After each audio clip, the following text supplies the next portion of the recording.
नमस्कार, मी पल्लवी आज घेऊन आली आहे तांदूळशाची मस्त ही भाजी कशी करायची ते पाहूया। ही तांदूळशाची भाजी भाकरीसोबत अप्रतिम लागते। बाजारातल्या महागड्या भाज्या विसरा आणि अशी ही गावरान तांदूळशाची पालेभाजी नक्की करून बघा, बोट चाटतच राहाल। चला तर मग आपण व्हिडिओला सुरुवात करूया। त्यासाठी मी तांदूळशाची भाजी निवडून घेतलेली आहे स्वच्छ, आणि ही तांदूळशाची भाजी आता पावसाळ्यामध्ये भरपूर प्रमाणामध्ये मिळते, तर नक्की करून बघा। आता मी दुसऱ्यांदा ह्या पाण्यामध्ये घातलेली आहे आणि असं खोलगट भांडं घ्यायचं आहे, म्हणजे भाजी व्यवस्थित त्यामध्ये बुडली जाते आणि या भाजीवर जर काही माती असेल, रेती असेल, ती सगळी तळाशी बसते आणि आपली ही भाजी स्वच्छ अशी धुतली जाते आणि खाताना अजिबातही कचकच लागत नाही। तर भाजी अशी चाळणीमध्ये घेतली आहे, निथळून घ्यायची। आता भाजी व्यवस्थित निथळून घ्यायची, म्हणजे परतताना ती व्यवस्थित आणि पटकन परतली जाते। आता त्यासाठी आता ह्या भाजीसाठी कांदा चिरून घेते। एक कांदा असा बारीक चिरून घेतलेला आहे।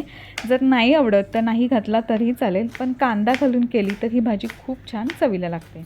यामध्येच 2 हिरव्या मिरच्यासुद्धा घालणार आहे आणि थोडासा लसूणसुद्धा बारीक चिरून यामध्ये घालणार आहे। अगदी बारीक बारीक असा चिरून घ्यायचा आहे। त्यानंतर आता कढई तापत ठेवलेली आहे, लोखंडाच्या कढईत करूया, म्हणजे अगदी छान अशी ही आपली भाजी तयार होते। आणि जर लहान मुलांसाठी करत असाल तर हिरवी मिरची नाही घातली तरीही चालेल, मिठाची सुद्धा खूप छान लागते, किंवा लाल तिखट जरी घातलं तरीसुद्धा चांगली लागते।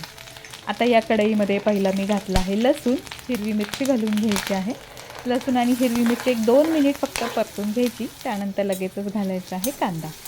आता कांदासुद्धा आपल्याला खूप जास्त इथे भाजायचं नाही आहे, अगदी हलकासा असा मऊ झाला, गुलाबीचा रंग आला की आपल्याला लगेचच यामध्ये ही जी पालेभाजी आहे ती घालून घ्यायची। तांदूळशाची भाजी जर खूप मोठी असेल तर बारीक चिरूनसुद्धा घेऊ शकता।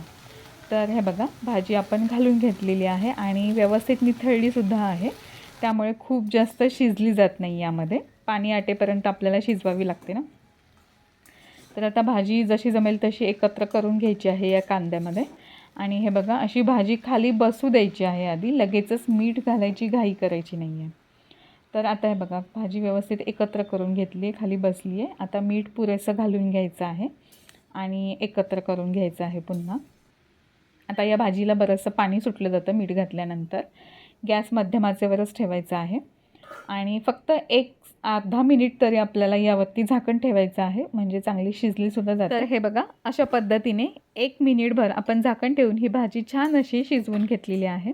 यातलं पाणी बरंचसं कमी झालेलं आहे। अजून आपल्याला जर ही भाजी थोडी कोरडी करून घ्यायची असेल तर भाजी बाजूला करायची आणि पाणी आटवून घ्यायचं आहे। तर अशा पद्धतीने ही भाजी छान शिजली गेलेली आहे। सर्वात शेवटी आपल्याला 1 चमचा भाजलेलं शेंगदाण्याचं कूट घालून घ्यायचं आहे।